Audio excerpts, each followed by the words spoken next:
Amélu, celui qui essaie de prendre une citadelle par des astuces sournoises, sera ébahi quand elle ripostera avec une averse de rochers ardents. Visualise cela un instant, toi qui es désigné. Elle s'acharne sur ton existence avec des gestes maladroits et des petites ruses destructrices, murmures difformes censés t'anéantir. Pourtant, tout ce qu'elle lance lui revient comme une lame aiguisée. Son spectacle de terreur se transforme en sa propre accusation publique. Voici une vérité inébranlable.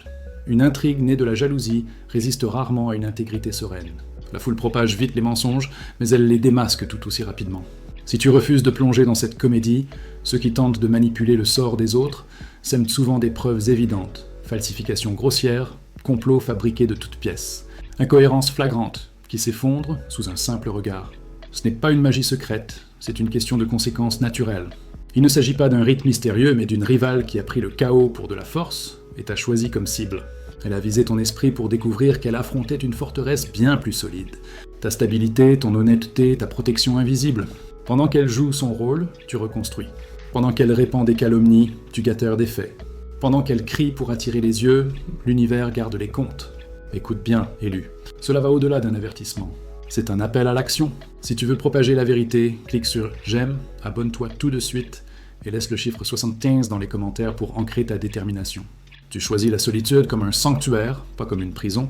Partage cela avec quelqu'un qui en a besoin. Reste avec moi. Si tu es vraiment l'élu, tu sentiras l'élan de suivre chaque pas. Avançons.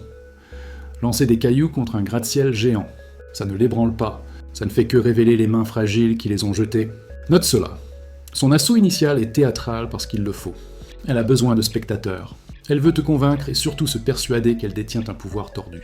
Alors elle s'arme d'objets, quelques herbes fanées, un fil noué à un pieu, une formule chuchotée dans l'ombre, et elle appelle ça une opération spirituelle. Elle poste des photos, met en scène sa cérémonie avec un téléphone et diffuse. Des rumeurs auprès de ceux qui confondent encore les ragots avec la réalité. Ça semble dramatique, mais le drame masque la faiblesse. La vérité est simple, ce sont des pierres. Elles font du bruit, mais ne déplacent pas les montagnes. Imagine la scène une seconde. Tu te réveilles et trouves un souffle à ta porte, un objet glissé sous le paillasson comme une farce puérile. Au même moment, une rumeur surgit. D'abord discrète, puis affirmée sur un acte que tu n'as jamais commis. Elle allume une mèche, ton nom sur ses lèvres. Elle imagine un sortilège tordu et attend l'écroulement de ton monde. Pensait-elle vraiment que jeter des pierres pourrait t'abattre ? Ou comptait-elle sur un public assez bruyant pour causer ta chute ? Dans les deux cas, sa méthode trahit son désarroi, pas sa maîtrise. C'est là que le statut d'élu prend toute sa profondeur. Les élus n'ont pas besoin de mise en scène. Nous tenons bon avec une dignité qui fait vaciller les spectacles. Explore une vraie source de puissance, la constance inébranlable d'un sage, le calme d'un leader forgé, et tu verras la même. La force ne fait pas de publicité. Regarde les figures emblématiques, attaquées par la jalousie, et qui ont pourtant triomphé. Ceux qui ont enduré les diffamations, les campagnes de dénigrement, les controverses inventées, mais dont l'œuvre et la droiture ont renversé le récit. Ils n'ont pas pourchassé chaque accusation. Ils ont bâti, protégé les leurs, et le temps a fini par distinguer le bruit de la substance. Ce n'est pas de l'occultisme, c'est un principe. Tu te demandes peut-être si ça te concerne. Est-ce un hasard ? Question légitime. La subversion laisse toujours des traces. Une chronologie qui suit les actes, des éléments qui s'alignent quand la structure qu'elle a montée commence à trembler. Tu verras à quelle vitesse les gens cessent d'acheter des billets pour son show. Enfin, pensait-elle vraiment que lancer des pierres pourrait t'abattre ? Elle misait sur des spectateurs. Elle a mal jugé ta stature et la tendance de l'univers à rétablir l'équilibre. Elle a mal interprété le silence des élus. Garde cela en avançant. Chaque geste maladroit qu'elle pose est une confession publique. Surveille les outils, compte les fuites. Maintiens ta dignité. Accumule les preuves. Laisse l'univers et les faits durables faire le démantèlement. Maintenant que tu as identifié son assaut initial pour ce qu'il est, prépare-toi à exploiter la suite. Le prochain mouvement est ta paix affinée en bouclier, ta protection invisible, reconnue et activée. Mais d'abord, respire. Tu viens de voir l'aperçu. La suite arrive. Reste calme, élu, et laisse ces pierres devenir le témoignage de sa propre défaite. Une défense invisible est la plus impitoyable. Chaque coup rebondit comme un gravier sur une armure. Sans cela, l'élu vibre comme une alarme. Elle passe son temps à fabriquer des tempêtes, mais tu es fait pour les traverser. La garde qui t'enveloppe n'a rien de spectaculaire. Elle n'a pas besoin de feu. Appelle-la le bouclier cosmique, ton équilibre intérieur, le chant de l'élu ou tout mot qui résonne en toi. Elle est discrète, cumulative et efficace. Elle se construit par ta façon de marcher, par ton identité, par les promesses que tu tiens, et les gestes simples que tu répètes sans public. Voilà pourquoi ces shows bruyants ne touchent que le vide. Imagine un phare encerclé. Des rivaux lancent des pierres, profèrent des insultes, allument des feux factices à ses pieds. Leur vacarme impressionne un instant. Les flammes et l'agitation remplissent la nuit. Mais le phare continue d'envoyer sa lumière. Les bateaux s'y guident encore. Les vents se calment. Les acteurs sur la rive s'épuisent à vouloir éteindre une lueur qui ne leur a jamais appartenu. Tel est ton poste. Ces rituels et controverses fabriquées sont les pierres, le tumulte, les feux éphémères. Ta lumière persiste. Ton domaine tient bon. Tu pourrais demander, est-ce juste une métaphore poétique? Comment une garde invisible fonctionne-t-elle dans la vie réelle? Question valuable. La garde invisible se manifeste par des patterns. C'est le fil de vérité que les témoins peuvent suivre. C'est la fiabilité que tu as bâtie par ton travail. C'est le cercle de relations qui connaissent ton cœur. Ce sont aussi parfois des preuves tangibles qui démontent les fables. Messages archivés, échanges capturés, faits publics qui ne plient pas.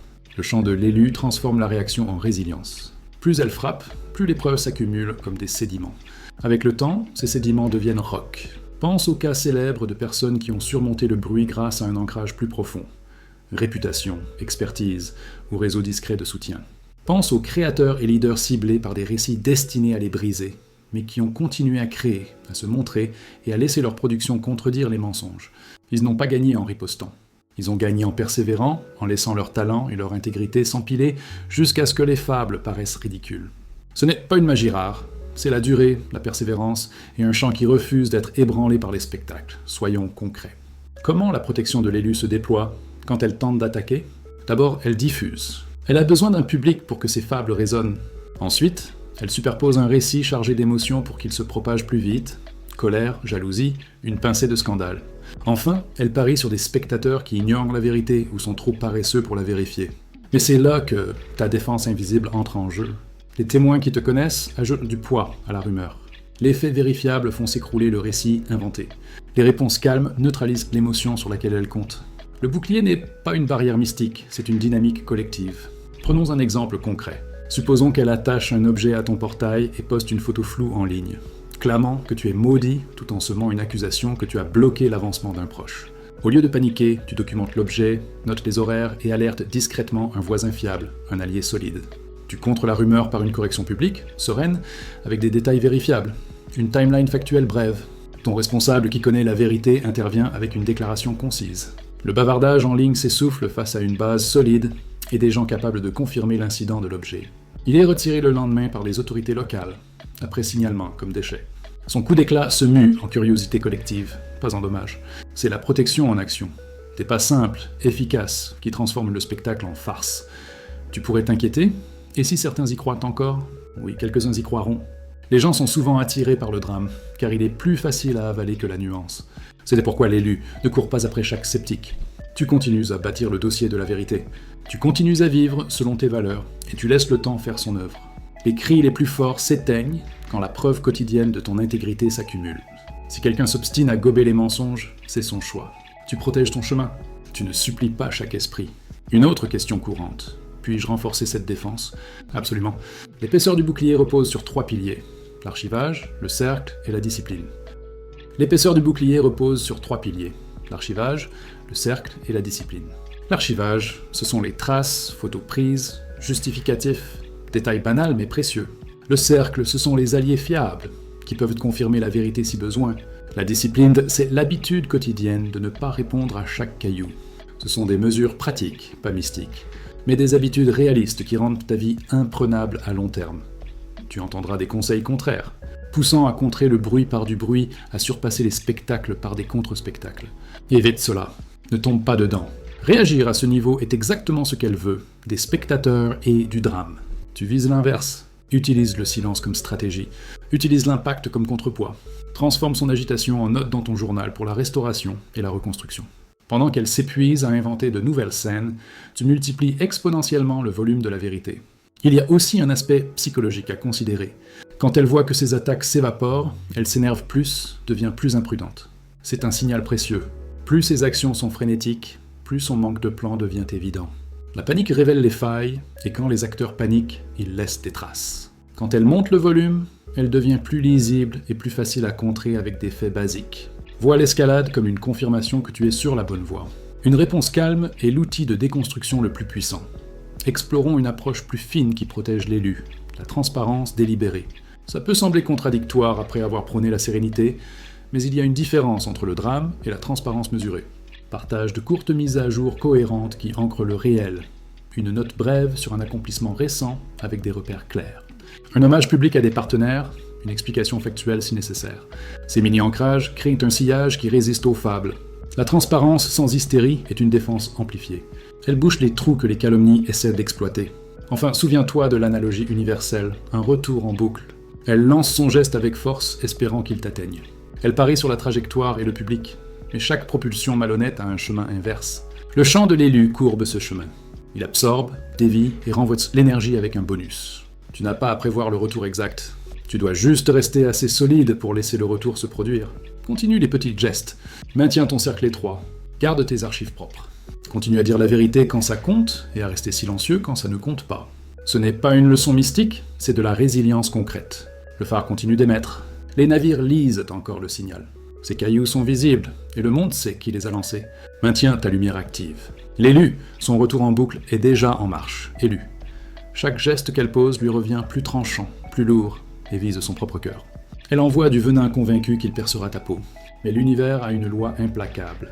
L'énergie retourne à sa source. Sa méchanceté est une lame qu'elle lance dans un élan rageur pour s'entailler la paume en la rattrapant. En revenant, elle n'a pas encore compris que ces malédictions sont des preuves, et l'univers ne manque jamais de rendre la monnaie. Imagine cela. Elle complote en secret, chuchote à l'oreille de quelqu'un que tu pensais neutre. Elle implante l'idée que tu as trahi, que tu n'es pas fiable. Un instant, ça prend, parce que le drame se répand vite. Mais voici où le retour en boucle agit. Un de ses complices lâche la vérité. Des captures refont surface, des échanges ressurgissent soudain. Elle est exposée comme l'architecte de la trahison. Le piège qu'elle a monté pour te détruire devient l'outil qui la détruit. Ce n'est pas un vœu pieux, c'est le fonctionnement des réseaux humains. Quand tu joues avec la tromperie, tu deviens le maillon le plus faible et les gens finissent par se protéger en t'isolant. Tu pourrais demander pourquoi ça revient toujours plus fort ? Parce que le désespoir amplifie les erreurs. Chaque fois qu'elle échoue à te nuire, elle double la mise. Chaque escalade ajoute du poids au retour en boucle. Plus de preuves pour que l'univers contre-attaque. Vois ça comme des intérêts composés. Chaque parcelle de malveillance accumule une dette jusqu'à ce que le règlement final brise son équilibre. L'histoire le prouve. Ceux qui intriguent contre les autres, des conseillers royaux aux influenceurs modernes, s'effondrent toujours dans un éclat. Ce n'est jamais discret. Le retour est toujours amplifié car le mensonge exige des mensonges plus gros pour tenir et les mensonges s'écroulent toujours sous leur propre poids. Voici la vérité nue. Tu n'as pas à la pourchasser, à la dénoncer ou à riposter. L'univers travaille déjà plus vite que toi. Ta seule tâche est de rester assez immobile pour laisser l'arc du retour atterrir où il doit. Plus elle attaque, plus elle se valide. Son retour en boucle fend déjà l'air et quand il touchera l'élu, il ne manquera pas sa cible. Elle a pris un arbre centenaire pour une mauvaise herbe et a brandi son couteau, convaincue de pouvoir raser la forêt. Élu, c'est sa plus grande erreur, mal lire le terrain, sous-estimer l'adversaire. Elle pensait que tu étais ordinaire, que ta force était visible, que ton silence signifiait faiblesse. Ce qu'elle n'a pas compris, c'est que tu es enraciné dans une résilience, une réputation et un équilibre intérieur bien plus profond que sa portée. Le niveau spirituel ne touche pas aux échelles occultes, mais au calibre du caractère, à la régularité de tes actes, à la façon dont l'univers se plie pour protéger ceux qui vivent en alignement avec la vérité. Tu es l'arbre solide et immuable. Elle est la main agitée qui secoue un couteau, persuadée de pouvoir entailler quelque chose 100 fois plus résistant. Vois ça ainsi. Elle a lancé ses rituels sur toi comme un enfant jette des graviers sur une vitre blindée. Des bruits secs, un peu de tapage, peut-être quelques éraflures, mais aucun vrai dégât. L'armure n'existe pas parce qu'elle a été forgée pour résister aux ouragans, pas aux caprices. Et voici le paradoxe. Chaque assaut raté la met plus en lumière qu'il ne t'affaiblit. L'univers s'en occupe. Son effort devient son aveu. Son énergie se mue en épuisement, suspicion et discrédit collectif. Tandis que ta fermeté devient la preuve de ton calibre. Tu te demandes peut-être pourquoi elle n'a pas vu venir ? Pourquoi choisir un combat qu'elle ne pouvait gagner ? La jalousie brouille le jugement. Quand quelqu'un est obsédé par ta chute, il arrête d'évaluer la réalité. Il voit ton sourire et l'appelle arrogance. Il voit ton silence et le nomme vide. Il voit ta force, mais se convainc qu'elle est fragile. Cette illusion est de sa perte. Elle pensait que tu étais à sa portée, qu'un peu de rituel, de mise en scène et de mensonges chuchotés pouvait dévier ta trajectoire. Mais les élus avancent avec un chant qui fait trébucher leurs adversaires dans leur propre piège. L'histoire valide ce schéma. Beaucoup ont ciblé des figures ancrées dans la résilience, des innovateurs moqués au début, aux leaders diffamés par des fables. Chaque assaillant supposait l'égalité, mais la différence d'enracinement rendait chaque attaque vaine. Comme les tempêtes peuvent arracher des feuilles, mais jamais déraciner l'arbre, ces intrigues ne peuvent secouer ta surface, mais ne peuvent ébranler ton essence. La vérité est simple. Elle a sous-estimé la profondeur de tes fondations. Elle a pris ta force subtile pour de la faiblesse. Et maintenant, elle réalise qu'elle n'a pas lancé une escarmouche, mais une guerre contre une puissance soutenue par l'univers lui-même. Ce combat était perdu dès qu'elle t'a désigné comme ennemi. Elle a essayé de voler les nuages au ciel pour changer le temps, pour découvrir que l'orage s'abattait sur sa propre vie. Élue, voilà l'ampleur de son désespoir. Dans son envie de te blesser, elle a corrompu ce qui ne devrait pas l'être, la pureté de la création. Elle pensait qu'en exploitant des êtres vivants, en appliquant l'innocence dans ses rituels tordus, elle pouvait plier l'univers à sa volonté. Mais la brutalité n'est pas la sagesse. Quand quelqu'un maltraite la création, il ne manipule pas la force. Il commet une violation qui exige une correction immédiate. L'univers ne tolère pas qu'on s'attaque à ses créatures les plus vulnérables. Il répond vite, durement et de manière imprévisible. Pense à l'absurdité de croire qu'on peut réorganiser le climat en arrachant des nuages pour les fourrer dans son sac. Naïf et arrogant comme un enfant qui tente de commander aux vagues avec un bâton. Elle pense que blesser l'innocent la rend puissante. Mais que se passe-t-il? L'équilibre bascule contre elle. L'orage qu'elle croyait contrôler explose au-dessus de sa tête, l'inondant de conséquences qu'elle ne peut fuir. La création a toujours eu une règle. Le mal fait à l'innocent revient décuplé. Imagine cet instant précis. Elle intègre un être vivant dans son rituel, exhibant sa domination devant ceux assez naïfs pour regarder. La période suivante, son propre compagnon s'enfuit, refuse de revenir ou s'affaiblit d'une façon qu'elle ne peut réparer. La même vitalité qu'elle a essayé de détourner se rebelle contre elle. Le bruit se répand. Les voisins murmurent que quelque chose cloche, qu'elle est négligente, cruelle, indigne de confiance. Sa tentative d'intimider s'effondre en honte, car les gens ne voient plus une force occulte, mais une instable dangereuse pour ceux qui méritent protection. Au lieu de la peur, elle récolte le mépris. Tu pourrais demander pourquoi l'univers réagit si vite ici. Parce que la création agit sans délai. Les mécanismes humains peuvent traîner, mais l'ordre naturel est instantané, comme une main qui se retire en touchant la flamme. La brutalité envers les vivants revient immédiatement. C'est la loi la plus basique. Voilà pourquoi son intervention semble dominante un instant, mais en peu de temps, elle s'écroule en chaos, perte et révélation. Souviens-toi, élue, elle n'est pas puissante pour avoir impliqué l'innocence dans ses complots. Elle est pitoyable. Et l'univers, dans sa justice, s'assure que sa cruauté devienne son aveu. Chaque geste contre la création la désigne plus clairement comme désespérée, et chaque contre-coup te rappelle qu'elle n'a jamais eu le contrôle. Elle a essayé de tordre l'ordre naturel, mais tout ce qu'elle a fait est d'attacher la corde autour de son propre cou. Elle pensait envoyer des murmures dans le vent, mais le vent est revenu en tempête 30 fois plus forte, élue. C'est la loi qu'elle ne peut contourner. Chaque parcelle de mal qu'elle expulse se multiplie. Pas 1 pour 1, pas même 10 pour 1. L'univers prend sa cible, la pèse et la renvoie 30 fois plus puissante. Ce n'était pas un conte mystique, c'est le calcul implacable de la cause et de l'effet. Quand tu sèmes du poison, tu ne récoltes pas quelques mauvaises herbes. Tu étouffes ton propre sol jusqu'à ce que rien ne pousse. Et maintenant, elle regarde son espace se décomposer à cause des graines qu'elle a plantées contre toi. Pense à l'ampleur de ce retour. Elle répand une rumeur, et en quelques semaines, sa propre réputation est lacérée par 30 voix différentes, la qualifiant d'indigne de confiance. Elle essaie de bloquer une opportunité pour toi, et soudain, 30 portes se ferment devant elle. Les postes qu'elle visait s'évaporent, les alliances se brisent, les contacts se taisent. Elle sacrifie une relation au nom de la jalousie, et se retrouve abandonnée par un cercle entier. 30 liens s'effacent dans le vide car personne ne veut être sali par son chaos. Ce n'est pas un hasard, c'est le collecteur cosmique qui se présente à l'heure. Pourquoi ça se multiplie? Parce que la malveillance exige toujours une escalade. Un mensonge en appelle 3 de plus pour le couvrir. Une trahison génère une vague qui rompt plusieurs liens. Une mesquinerie nécessite de cacher ses traces, ce qui expose encore plus de failles. Elle pense contrôler, mais comme un joueur, elle double la mise jusqu'à ce que la perte dépasse l'enjeu. Quand elle voit le bilan, il est trop tard. Les intérêts l'ont submergée. Visualise cela clairement. Elle sourit convaincue que son sortilège t'affaiblit, mais en quelques jours, son compte saigne de charges imprévues qu'elle ne peut payer.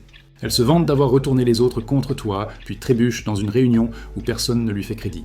Les murmures tranchent plus que ce qu'elle a propagé. Elle prévoyait une petite entaille pour toi. Elle hérite de 30 blessures qu'elle ne peut juguler. C'est la justice du grand livre cosmique. Ni retardée, ni oubliée, mais multipliée et rendue. Souviens-toi, élue, tu n'as pas à lever la main. Chaque agression qu'elle lance est une facture déjà libellée à son nom. Et quand la facture arrive, elle ne correspond jamais à ce qu'elle a envoyé. Elle est toujours 30 fois plus lourde, 30 fois plus bruyante, 30 fois plus destructrice. Elle pensait pouvoir se permettre de te viser. Elle se trompait. Elle frappe les tambours de la guerre. Mais quand la brume se lève, il n'y a pas d'armée derrière elle, seulement l'écho de son propre bruit. Élue, voilà la réalité de sa sorcellerie. Ce n'est pas de la force, c'est du spectacle. La jalousie produit la performance car les jaloux craignent le silence. Le silence les force à affronter leur propre vide. Alors elle crée du bruit. Elle allume des feux pour l'effet, murmure des formules avec des intonations répétées, assemble symboles et outils comme dans une production à petit budget. Chaque geste est amplifié. Chaque pose conçue pour tromper non seulement le public, mais elle-même. Le bruit est son voile et sans lui, elle n'a rien. Pense à elle comme à une actrice dans une salle vide. Elle se maquille, récite ses lignes, vocifère son monologue dans le néant, convaincue que les applaudissements viendront si elle est assez théâtrale, mais les sièges sont inoccupés. Pas de spectateurs, pas de billets vendus, pas d'ovation. Tout ce volume ne fait que souligner le calme ambiant. Voilà sa force en vérité, du son sans fond, une performance sans impact. Et l'univers adore démasquer les acteurs qui confondent les projecteurs avec le soleil. Tu as sans doute vu cette séquence se jouer. Elle inonde les réseaux de messages cryptiques clamant que des forces sombres opèrent, qu'elle orchestre ta chute. Un instant, quelques naïfs s'inclinent attendant le drame promis. Puis rien n'arrive. Les semaines passent. Tu restes debout, peut-être même florissant. Pendant ce temps, sa propre vie commence à se déliter.